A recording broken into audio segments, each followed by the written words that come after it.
welcome to Monday's edition of Cracking the Cryptic, where today, on International Haiku Day, no less, we are again going to be tackling a world-class logic puzzle. This puzzle on the screen is no Sudoku today. It's called Pentopia, and it's by Voleur. And I've done a puzzle by Voleur on the channel before. I think that was a star battle puzzle. This seems to be a pentomino placement puzzle, so our job today is going to be to put some of these into this grid according to some rather interesting rules. But two of our testers who had a look at this say that it's an absolutely wonderful puzzle. It's been getting rave reviews on Logic Masters Germany from, well, folks like Fistemafel. So I hopefully don't need to say too much more about the quality of this puzzle. I just hope I'll be able to solve it. Now, what do I have to tell you about? Well, it is International Haiku Day. Let's start there, because Darcy Bowes wrote to us to remind us about this. Thank you, Darcy. And Darcy had interrogated ChatGPT as to whether ChatGPT could come up with a haiku, Sudoku, well, haiku themed on Sudoku, and this was the following. For those of you who don't know, by the way, a haiku, it's obviously a Japanese form of poem, but it's been sort of anglicized as being any poem that has 5 syllables in the first line, then 7 syllables in the second line, and then 5 syllables again in the third line. So ChatGPT came up with the following: tiny squares waiting, numbers dance in harmony, Sudoku magic, which I really quite like. I have to say I did quite like that. Darcy said that he had to teach ChatGPT that Sudoku had 3 syllables because it seemed to think it only had 2. But well done, ChatGPT. I like what you did there. Now, next, thank you so much to those of you who took time to comment on yesterday's video, where I inquired as to whether we should shift some of the chit-chat that I do at the start of videos to the end, or just basically trying to understand how we could best grow the channel while keeping the community well, in exactly the way that we think the community is at the moment. No consensus emerged, and I think what I took from the comments really is 2 things, which I hope that you'll approve of both of these. One is that we do need to start putting chapters into our videos, so Mark and I have tasked ourselves with learning how to do that, and we will try and do that in the future. And then the other thought was whether or not we should have the instructions for a puzzle earlier on in the video, so people could sort of mull over the instructions while listening to birthdays, etc. So that struck me as being quite a sensible idea as well. So if I do remember, I will try and do that. I'll try and make sure the instructions are on the screen at the start of the puzzle. So nothing major. We hope you'll agree. Those are not major changes. Next, I would like to announce some birthdays today. I'm going to start with a very special little girl called Evelyn. Evelyn has turned 6 today, and I know this, Evelyn, because your dad Jamie wrote to us and said you'd appreciate a shout out. So happy birthday. I hope you have a brilliant day, and I hope it's full of chocolate cake, of course. And then also, it's Tiago's birthday, and I know this because your brother Lorenzo wrote to us. And Lorenzo told us that Tiago, you're a conductor and composer and are building a repertoire based around transcribing ABBA songs for mixed voices. Well, that sounds fascinating. And I don't think, well, you couldn't have picked many better bands, in my opinion.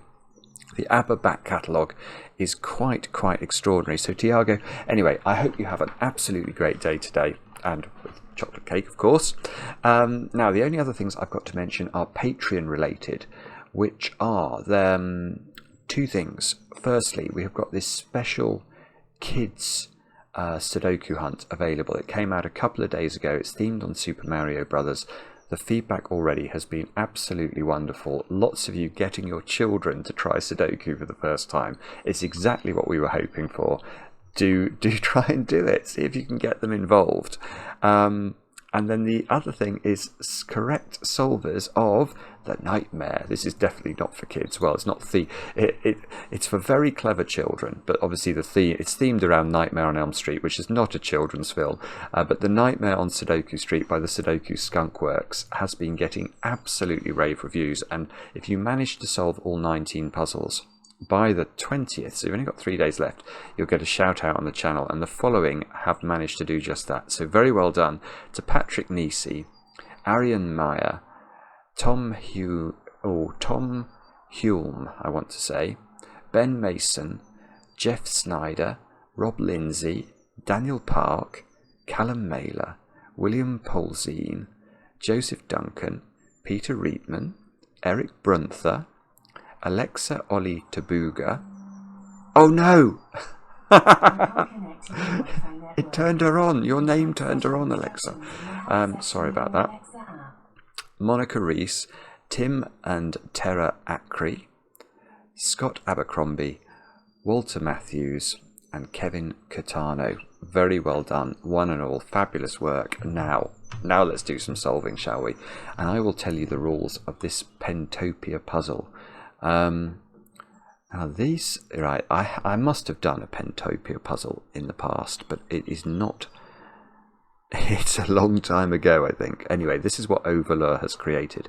We have got to place pentominoes in the grid so that no pentominoes are in adjacent cells that share an edge or corner. Two pentominoes of the same shape cannot repeat in the grid. Rotations and reflections of a pentomino are considered the same shape. Okay, so there are a maximum of 12 different shapes in this grid, therefore, because there are only 12 different pentominoes. I will show you what they look like in a moment. The arrow clues indicate all the directions, up, down, left and right, where the nearest pentominoes are located when looking from that cell. Pentominoes can't sit on the cells with arrow clues. So that is a fascinating rule set. So let me show you first. What's a pentomino? Well, it's a collection of 5 orthogonally connected cells. And us puzzlers, we like to say that they look like letters.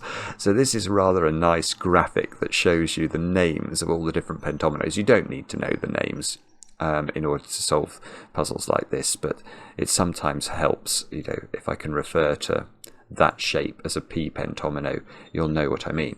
But let's go through the rules slowly and make sure we understand. So we've got to place pentominoes in the grid, and if we made that a P pentomino, I think what I'm hearing is that we couldn't make that an F, because these pentominoes would touch at a corner, and that's not allowed. So not only can we not touch at an edge, we also can't touch at a corner. So we're going to have to bear that in mind. Also, we can't have, we couldn't do that, for example. Oh no, hang on, we obviously couldn't do that, but we couldn't do that. Because although these pentominoes don't touch, they are definitely the same shape. And even if I rotate them, if I rotated it or reflected it, these are still considered the same, and therefore they couldn't exist in the grid together. Now, okay, and then we've got to deal with the arrows, these arrow clues. So how do these work?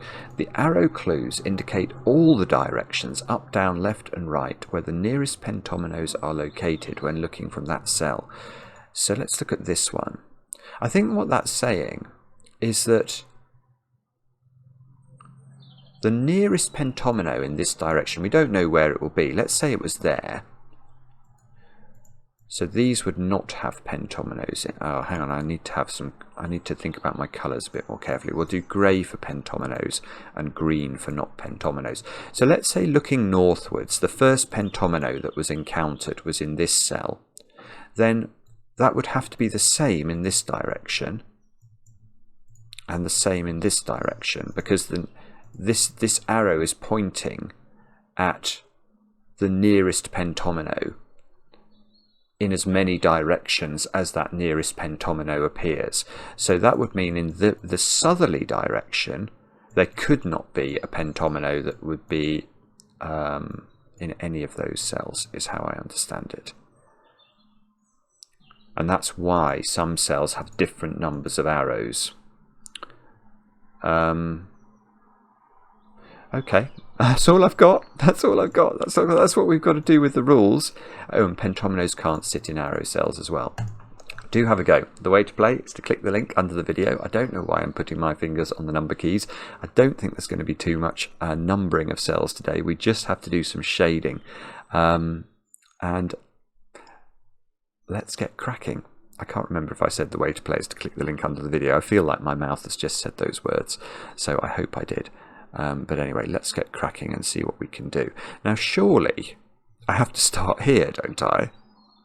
Because that's telling me that the nearest pentomino must be in these two cells. So those must be pentomino cells. We know, hang on. We know all the arrow cells are definitely empty. So let's fill those in with green to indicate emptiness. And these two cells must be joined together. And we know that because if we tried to make that green and say that these are different pentominoes, they would definitely touch one another. And that's clearly not going to be allowed. So we've got the bones of a pentomino being built from here. I've just realised something very obvious as well. Now, because this cell has an arrow pointing left, well, west and south, but no arrow pointing north or east, neither of these squares can contain a pentomino, so we can do that as well. And that must be... Oh, no, now I'm going to look at this one. Right, because that's got an arrow looking left, and the only pentomino that could possibly appear is immediately there. So those three have all got to be pentomino shapes. And this cell is then unpentominoed. And these cells have to connect with each other because they touch at each other at a corner. So we actually have to complete our first pentomino, which is an upside down U pentomino. And now we can circle this very, very extensively, because no other cell that remotely touches this U pentomino, which looks more like a lowercase n, can be a pentomino. So we've actually got off to a relatively good start here. But I've got no clue, by the way, how difficult this puzzle is. All I know is that any pencil puzzle that appears on the channel is likely to be absolutely brilliant, because to sort of supplant the Sudoku variants that we normally showcase, it tends to mean the pencil puzzles have to be absolutely amazing. Now this one I think is much less easy to understand, isn't it? Because that's saying that, well, the pentomino that this is pointing at does seem to be able to be quite a long way away.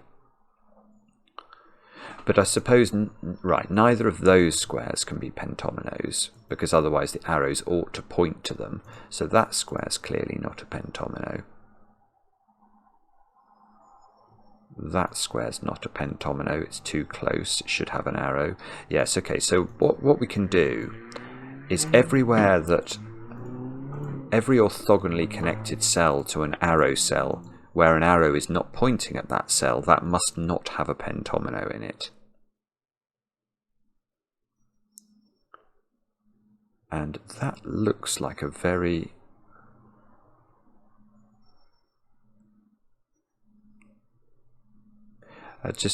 this feels like it's sort of...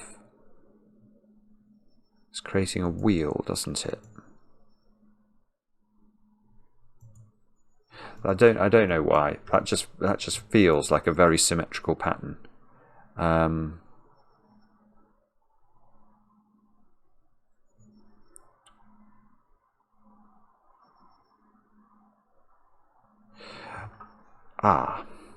Okay.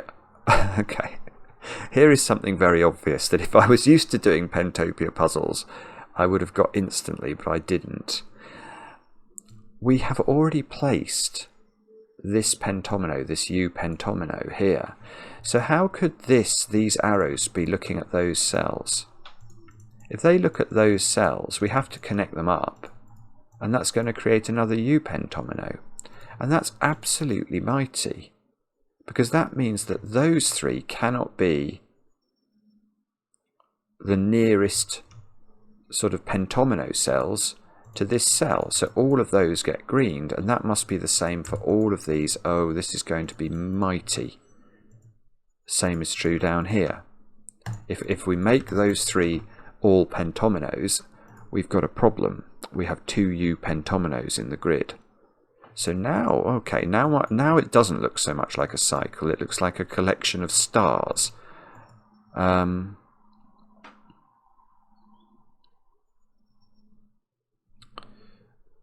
Okay.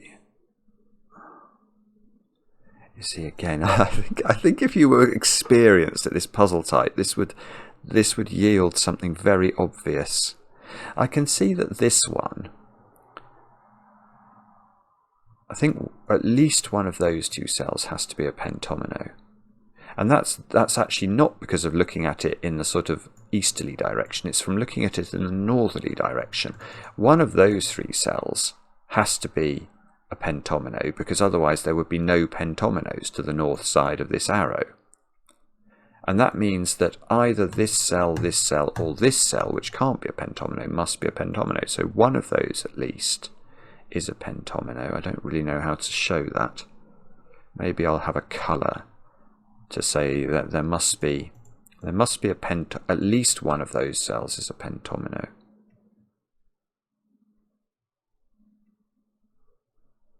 Ah, okay, and that logic does apply to each of these. Oh, hang on. Hang on. Well, there's two things I've noticed now. Because one of these has to be a pentomino, I can apply that logic south as well. That means one of those has to be a pentomino. But also,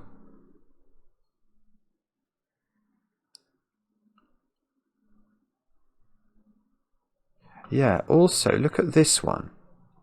So this one, again, it's 3 away. It's 3 white squares away from the edge once you ignore this green. This one is 3 white squares away from the edge. This one is 3 white squares away from the edge. So in order for there to be a pentomino in one of those 3 positions, which there must be because there's an arrow, one of these has to be in.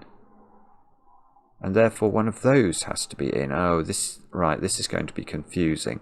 Okay, so we've got to view these in the direction of the arrows. Or maybe I make... Oh, I don't know. I don't know how to do this. I'm going to have to, I think differently about how I shade the puzzle. But let's just keep going with the logic. Yes. Okay, so this one's got the same property. We've got to look in one of those because one of these needs to have a pentomino. The same is true here. So one of these, well, at least one of every one of these dominoes. So I need to separate these somehow. We'll do the outside ones in a different colour. We'll make those blue.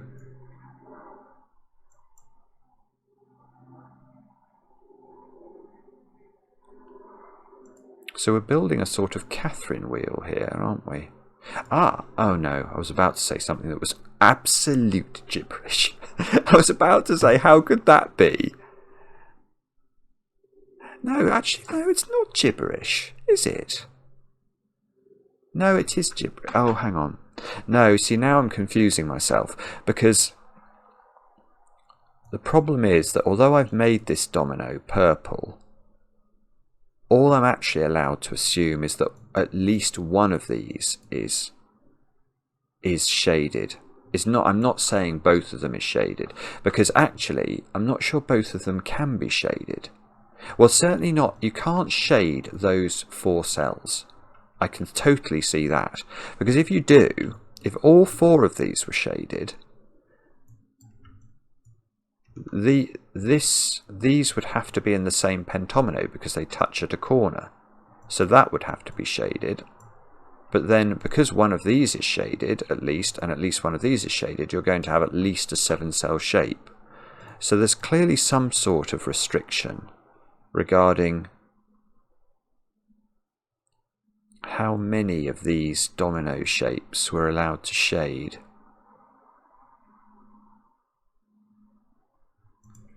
Let me think about this. So if we know one of these is shaded, and I know one of these is shaded, so that's a minimum count of 2 cells towards a pentomino there.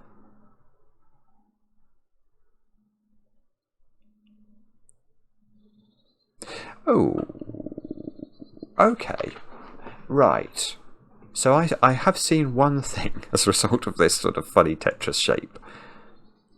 I think that cell has to be actually really shaded in the puzzle. And my thinking there is the following. Because one of these is shaded, imagine this was shaded but this wasn't. So I'm saying imagine that was grey but this was green.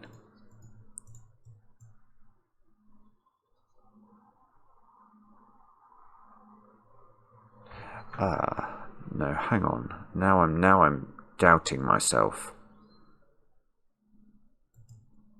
No, when I was thinking about that in my brain was thinking faultily, because I was thinking that I couldn't get away with that pattern, but I think I could. If that was shaded and that was shaded,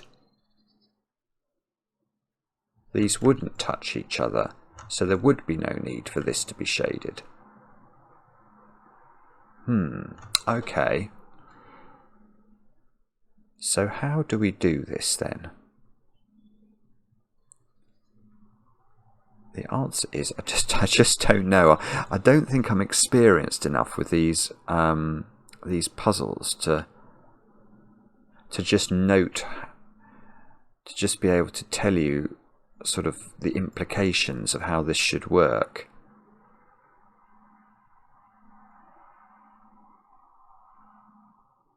Maybe I've got to consider,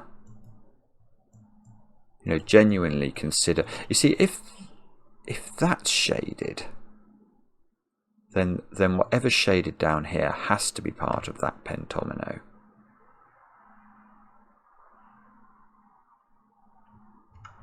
I'm not sure if that does anything though. It might be more powerful to think about the inner ring actually, because it's very easy to connect these dominoes together. Okay, let's think about that. If this cell is shaded, what is that telling us? It's telling us that, well, that's the closest it can be, isn't it? So that would be shaded. So these would also be shaded. So this one would be shaded. But now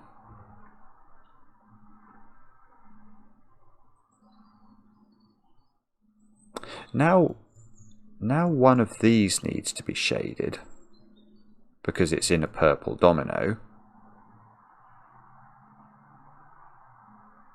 And well, that is interesting. Now you can't get away with not shading this one, because if you try and shade that one, let me show you. If I just try and shade this one, clearly this, and this all touch each other at a point, so it must all be part of the same pentomino, and that means that must be shaded. So you can't just shade this one. This is always shaded, but I don't know about this one. That's very, very odd.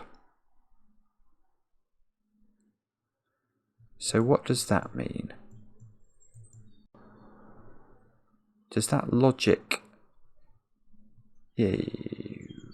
Yeah, okay, so that does go, this does go round, this does work. Well, it's not when I say it does work, it's causing an implication. So if you shade this one, which is the closest one to this, then look at this one now. You can't get away with not shading this cell, because if you shade that one, these are still connected, and they must form an orthogonal connection. The only way of doing that is via this cell. So that cell is always shaded. Now, the question then I'm asking myself is, does that just... No, it doesn't burn out, because of course once you get this shaded, it affects this arrow. Good grief. So now you have to shade that one, and then you look at this one and you say, okay, can you get away with only shading that one? No, because these would be connected, so you have to shade that one, and you get this sort of weird pattern emerging around the grid. And now that's in, so you have to do this one and this one. So actually, if you shade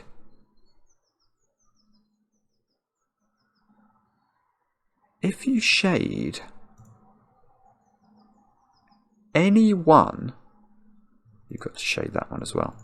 If you shade any one of the cells, so look at these, let's look at these 4 arrows together. If you decide that in any single one of these arrows, you are going to try and shade the first available white cell, or you know, so basically the closest cell you possibly could, then all of them have to have that property.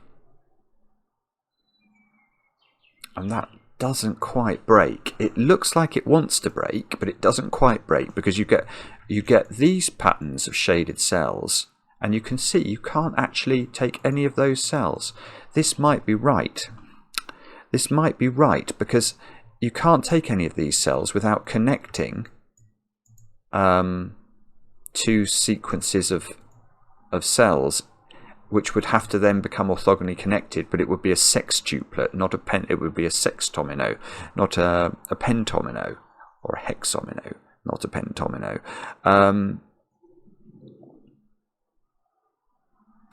Right. So I don't really know what to do with that. Well, what I'm tempted to do with that is to have a think instead about whether or not.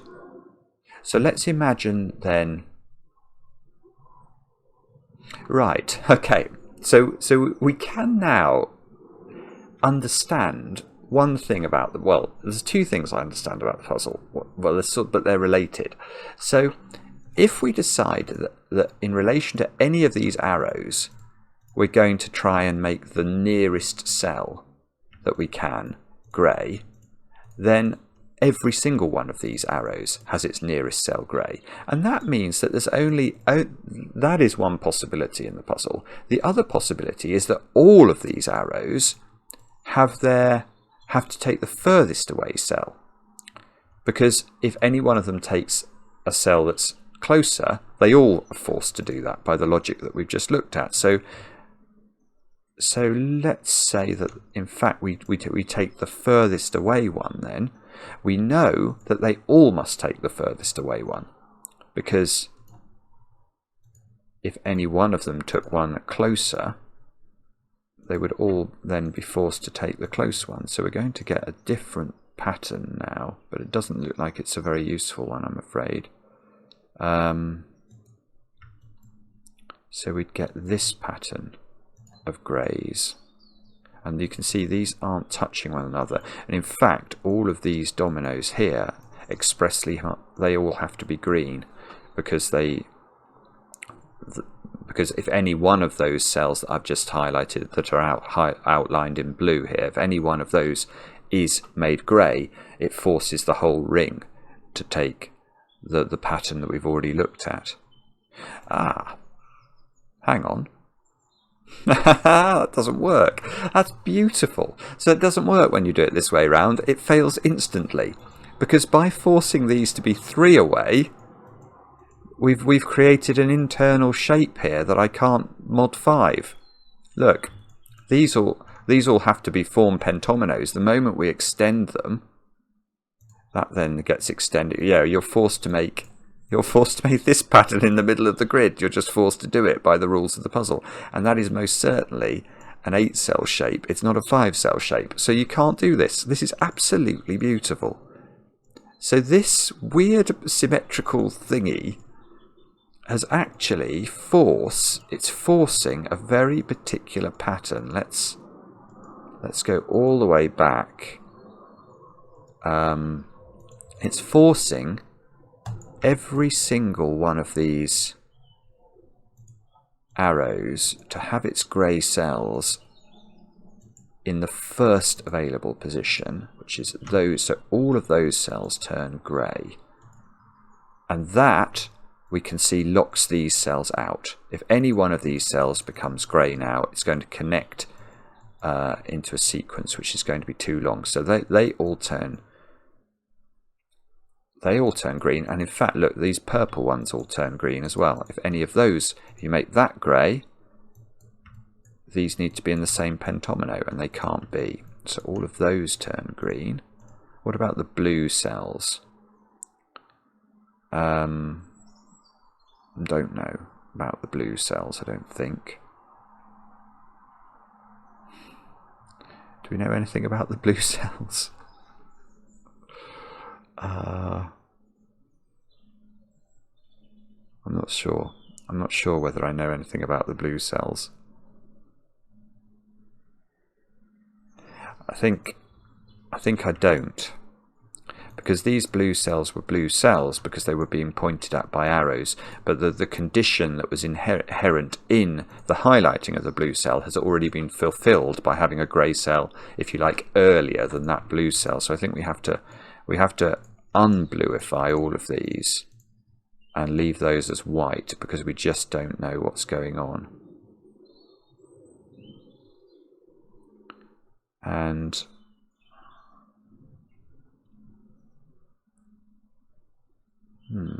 okay. I can do one more thing then. So these arrows now find their first pentominoes sort of 2 cells away from themselves. So we can't have that being grey, or that should have an arrow pointing at it. We can't have that being grey, we can't have that being grey, we can't have that being grey. So all of those turn green.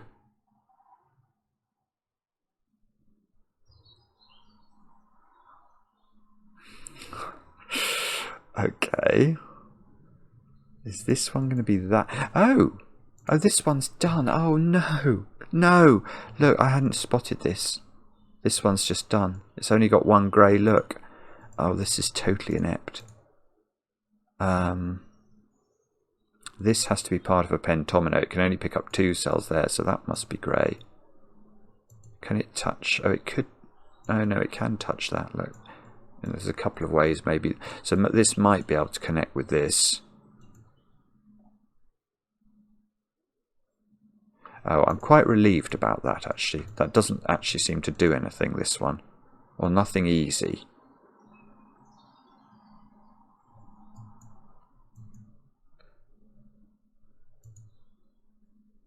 Oh, right. Hang on. Hang on a moment. How many pentominoes have we got in this puzzle? Because there are a lot now. There's one here. I'm going to label them actually. Let me switch to the letter tool. That one is definitely a pentomino, isn't it? This one is a pentomino. That's clearly not the same as this one. So far we've found 2 different pentominoes. Now this pentomino can't join to A or B. This can't join to A, B or C. Similarly and similarly.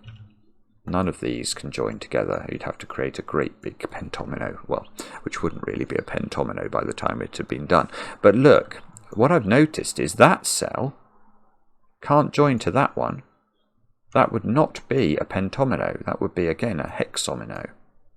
So this is another shape, which I'm going to label G. Same is true of that. That's got to be a different shape. So the same is true of that. That's got to be a different shape. So the same is true of that. Hang on. So let's just check I've not missed A, B, C, D, E, F, G, H, I, J. So I'm at 11. I've only got one more pentomino. Right, that one. Hang on. Hang on, something's gone wrong here. Because I think I've got... Oh no, hang on, I need to get to L, don't I? I was thinking, I can't connect these. And so that's 2 more pentominoes. And that would seem to be too many pentominoes. There are only 12 different pentominoes, but I was forgetting that J is 10. So I is 9, J is 10. So I need 11 and a maximum of 12 pentominoes in the puzzle, because I'm not allowed to repeat a pentomino. And look, this pentomino down here, let's make that K. And this can't join to here. To do so, it would be a hexomino, so that's got to be L. And now I have got, these are the 12 different pentominoes. So we need to find an X to put in. Oh, okay, that's not. Normally X in pentominoes puzzles are, you know, it's the most difficult shape, but I'm suddenly realizing it's not the most difficult shape here. But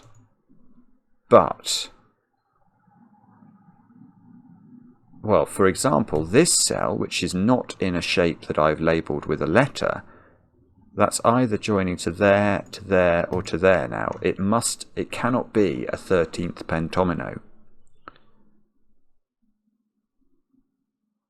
We still have got this to deal with. So this, right, so this must be looking at a real pentomino. Oh, yes. Right, this is interesting now. I think this is where we're meant to look. Now, can that be grey? No. Because what letter could we connect it to? Only this one. But if we make this grey, that's also got to be grey. Because of the two arrows. And when we connect those up, that's no longer a pentomino. So this is, both of those have got to be green. And now look at this cell. That simply cannot connect to a letter. So that's got to be green. So this has got to be green. That, no, that's too long. That cannot be a pentomino. So that can't be a pentomino. This one, oh, that might be able to be actually. Can that one might be able to connect to this one. I can see it could do that, although not easily. It's going to... No, maybe that could be a pentomino. You've got to be a bit careful here not to pen this in, because this is getting claustrophobic. If this is part of G, you can't make it do that, because there's not enough room for this to be a pentomino anymore. You might be able to do it like that and make that a sort of P or something. So I can't rule that out. Now let's try and rule it out down here then. So if that's not going to rule anything out. If that's grey, that looks quite plausible.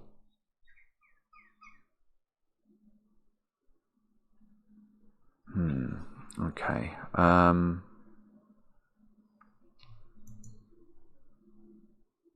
So one of these...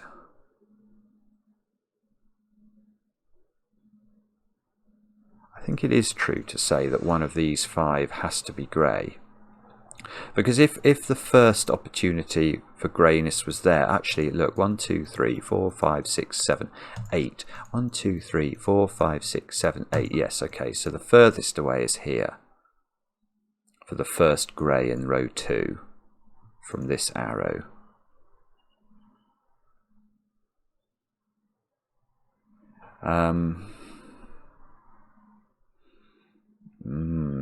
Okay, so now I'm running out of ideas. Is there a way I can tell which, what the effective distance is for this arrow? That does feel like the natural next step to me. Why can't I understand how to do that? The other thought I had, which might be a silly thought, is maybe I'm meant to go round the grid. And for example, that cell must be green. There's no letter I can get to that. You can probably green all of these. Is that going to help if I sort of go around the grid greening everything? Or it could be...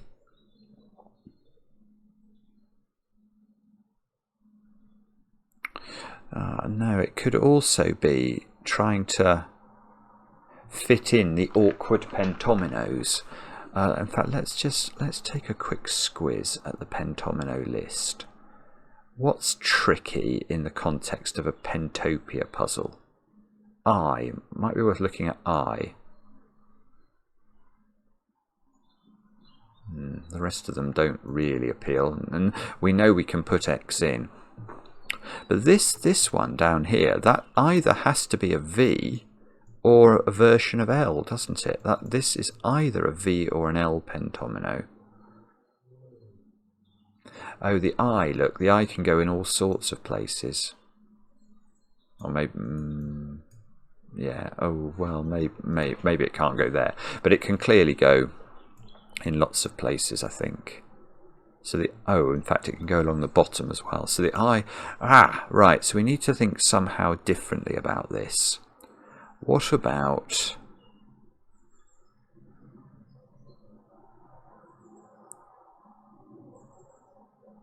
Okay, what about thinking about the types of pentomino then that are coming out of the middle? Because this can't, I can see that can't be possibly be a Z or an X. What can that be? Because that logic, because we've got symmetry regarding this whole stuff coming out of the middle, you know, the fact that that can't be a Z or an X obviously applies to this one and this one and this one. So the things that are coming out of that are radiating from the center of the grid are going to be a common population of pentominoes. Right, let's go back to my list for a moment. Oh, they can be I's. I think they can be L's without even looking at them. Can that? Let's look at this one. I don't know if I can shrink this down in some useful way so we can see the pentominoes that we're trying to think about. There, that's not bad, is it? So we're trying to think about what C could be. Could C be F? No, it couldn't. Couldn't be an F. There's no way. It could be I. It could be L. Could be N. Could be P. Oh dear, dear, dear. T. No, actually T doesn't work, does it? Because that's going to, if you put a T in here, it's going to connect to G. That's interesting. It can't be U. We've got a U already. V is impossible. W. No, W is impossible. X is impossible. Y will work, I think. Yes, Y I can see can work. And Z is impossible. So in fact, we've got the appearance of a Roman poet, because I think that we've got Pliny coming up, haven't we? I-L-N, P and Y. Pliny. So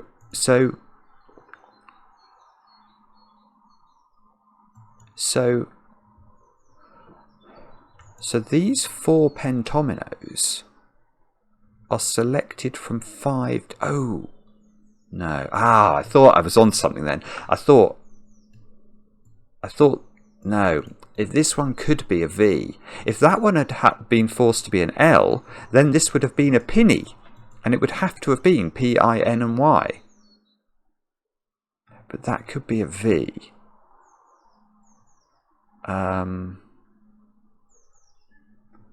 So Pliny is the congregation of valid pentominoes coming out of the centre.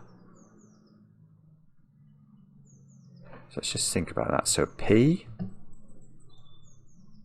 an L. It would have to be an L in that direction, wouldn't it? Because otherwise it's going to hit its friend in each case. So there's only one version of L it could be. I, okay, that's very straightforward. N, oh, or that. Okay, N's got variations. It could do 2 variations of N. And Y, which is that one, or that one. Not that one, though, because it would hit G again. Okay, so there's quite a lot of different ways of doing that. That's not helpful.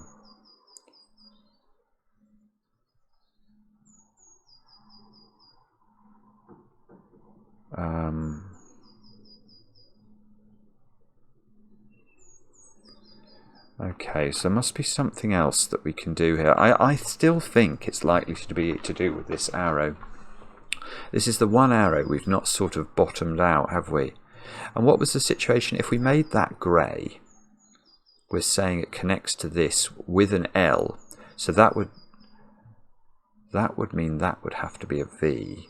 And that would again use the degree of freedom in the Pliny arrangement we've got coming out of the middle and make it into a Pinny arrangement.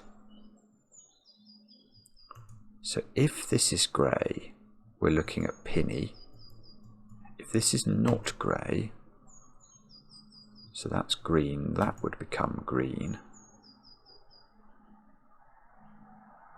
Is that doing something to this one?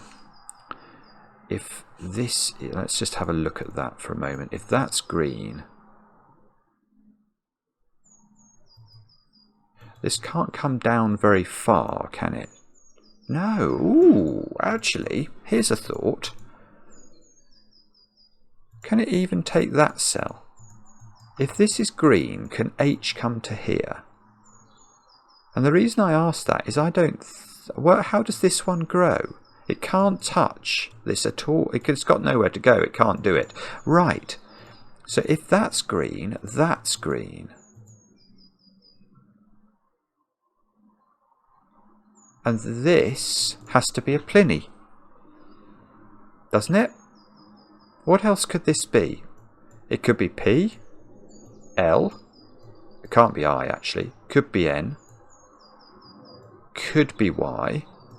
But what else could it be? It can't be T, it can't be Z, it can't be F. It can't be X, clearly. It can't be V. It's a Pliny. Alright, so let's back up. Because now we have another conclusion, I think. Which is that, let's get this right, because I think this is very interesting. It might give me this one, actually. If this is grey, it joins to G, and it uses the L and makes this Pinny. And if this is not grey, it makes this green, and this takes up a Pliny. So the congregation of Plinies is made up from these pentominoes, which means this is not able to be a Pliny, which means it must not be an L, which means it's a V. There we go. There's a deduction. Now we can circle that in green. Pliny. So Pliny is used up here.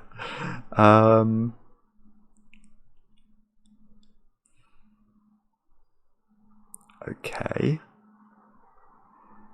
But we don't know what that one would be. We know that one would be L. And that would make this... I mean, it's very, very forcing, isn't it? If this is grey, because you need to leave room for this, this would be the P. So you'd have this configuration. So we'd use up the P and the L. You'd only have INI left. You'd have INI left.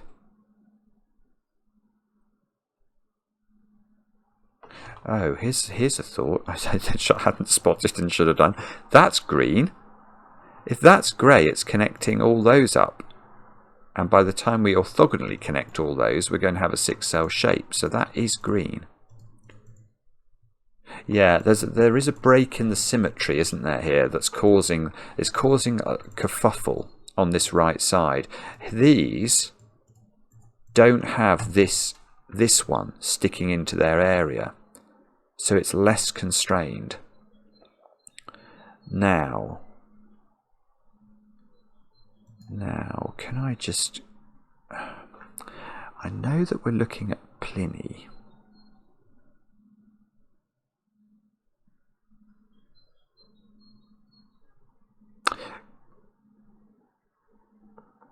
Oh, yeah. Okay, let's look at K.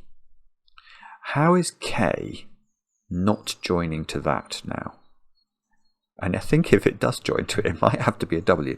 But let's just imagine for a moment that K doesn't join here. So we'd have to do this. And this cannot be a U, U's gone. It can't be an L, because L is a Pliny, and the Plinies are up there. It can't be an I, because I is part of Pliny. There's nothing it can be. There's no way. This just doesn't work. So This and this are part of the same pentomino. And we now know this. This is so clever. It can't be a V because V's gone. So how do I connect these up? Well, there's only one way. It's got to be a W. And if it's a W, look at this. We're going to be able to totally ring all of those cells. Now this one needs to... Well, what does that mean for this one? This one can't be an I now, can it? Because then if this is an I, there's nowhere for the L to go. So this is not an I.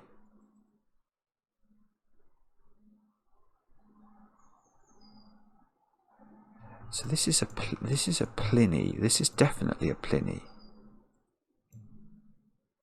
It's a Pliny that mustn't touch this. Maybe I've missed something here, you know. Oh, what is this? Is my question. Does this have to be a P to leave this enough room to live? Or maybe, no, I've changed my mind again. Maybe the better question is, what is that? Because we know that that's not this one here is not a Pliny, and it's not U, V, or W. So it's got 4 options, because I know there are 12 pentominoes. Now those options are X. Now can it be X? No, that's clearly penning in D. So it's not X. Z. No, that doesn't work. Well, it doesn't work in that configuration. It might... No, that's not got enough room. That could be a P, but it would touch at a point. I don't think Z works. What are the others? T? T's not going to work, I don't think. T is upside down T. No, that would connect to a P. Sideways T is O. Ooh, no. Oh, a Y. Oh, no, no, I found one. That would work. Oh, bobbins.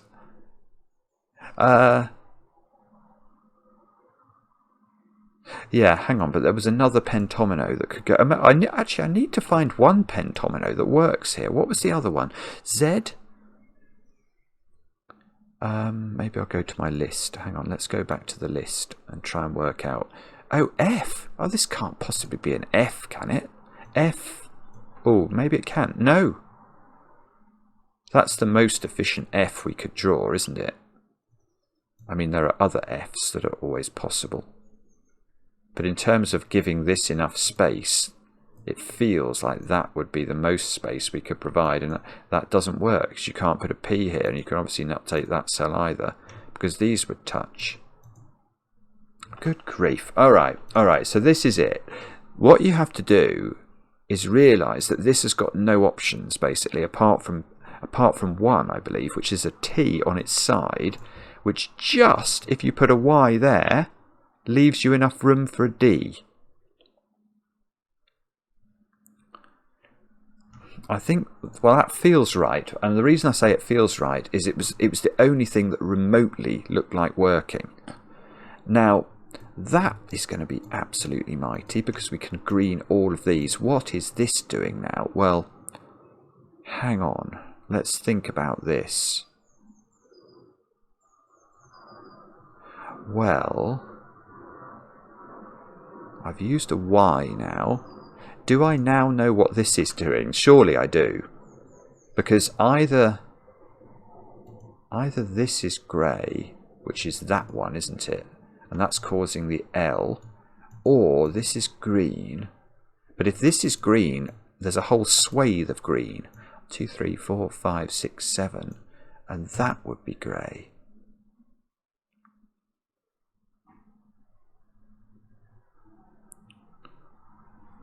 Well, that actually, let's look at that, because I don't think that's going to work now either.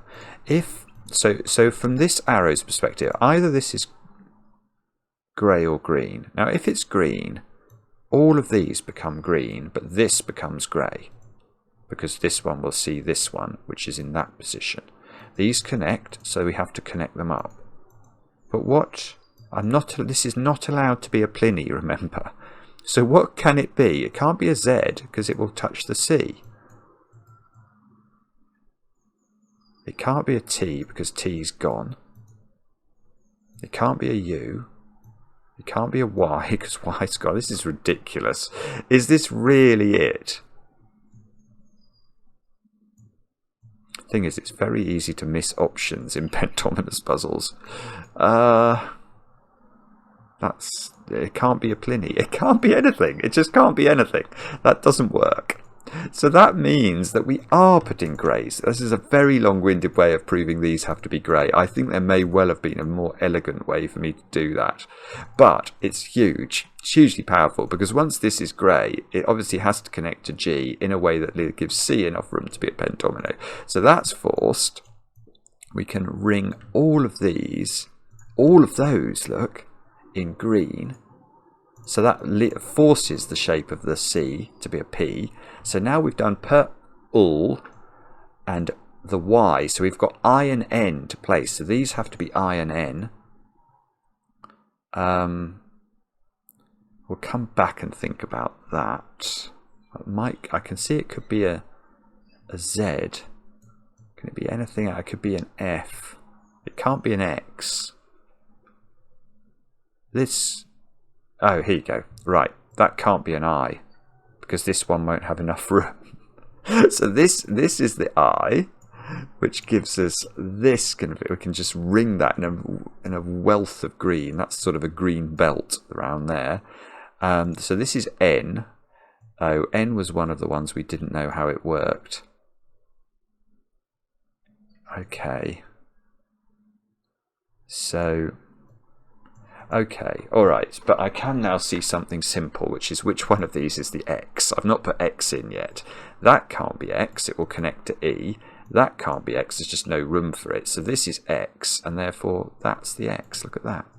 Which means we can circle this in greenlinesses. So we've got left to place Z, F, and N. Z, F, and N. So this, we know this is an N. And we know it can't touch this. So we know that the N is either doing that or it's doing that. So these are definitely part of it. So this has to be a little bit careful. So what do we say? Z was an option. Or F. Ooh. F doesn't look... Oh, no. Oh, actually F doesn't look very easy to do. Can we even... You can do that as a Z. It's the only thing I've spotted that works. Right, then I think there must be a variant of F that works here. Although, hang on, there is some rule about 3x3 boxes with Fs, isn't there? If you have one corner, if you think about pentominoes, let's go back to this. If you think about a pentomino as sitting within a 3x3 region, you can see that wherever you put the corner cell of an F, like here, you can see we've got this going on. If we 3x3 it, this being a corner makes those two cells on the opposite side have to be in. So if this was part of an F, you could instantly say those two have to be grey, and you can see it's going to hit the N. That's so pretty. So this doesn't work. Those are the sorts of tricks that you can do with Pentominoes puzzles. So this is the Z. And I spotted one version of Z that worked, which was that. It's amazing that there is only one. With Z, I think you get the same sort of 3x3. I think once you get a corner, you have to make those two both grey. So then you can see that there aren't that many where we clearly can't take this cell. So we have to take this cell. And then it's forced how it's got to grow. It's got to be like that. And then those two turn, well, all those come out. So it is unique. This is going to be unique. Well, it's not surprising, well, it's incredibly surprising it works, but it's very, very clever. Now this has to be an F in one orientation only, and we've just learnt that that's going to be the corner, haven't we? Which we know means those two have to be grey, and that's got to be grey, so it is unique. That is just absolutely absurd. What a brilliant puzzle. What a brilliant puzzle. That was fascinating. Start to finish, absolutely fascinating, with some really unusual, weird logic. And yeah, I loved it, actually. I did love that. It was very different from our normal fare, but I hope you had a go at it, frankly. Let me know in the comments how you got on with it. I enjoy the comments, especially when they're kind, and my view is that voleur should be asked to take a bow on International Haiku Day, and yeah, maybe someone could come up with a good haiku to celebrate this achievement, which that's what I feel it is. It's just an absolutely beautiful puzzle. Pentopia by voleur. Much plaudits deserved. Loved it. We'll be back later with another edition of Cracking the Cryptic.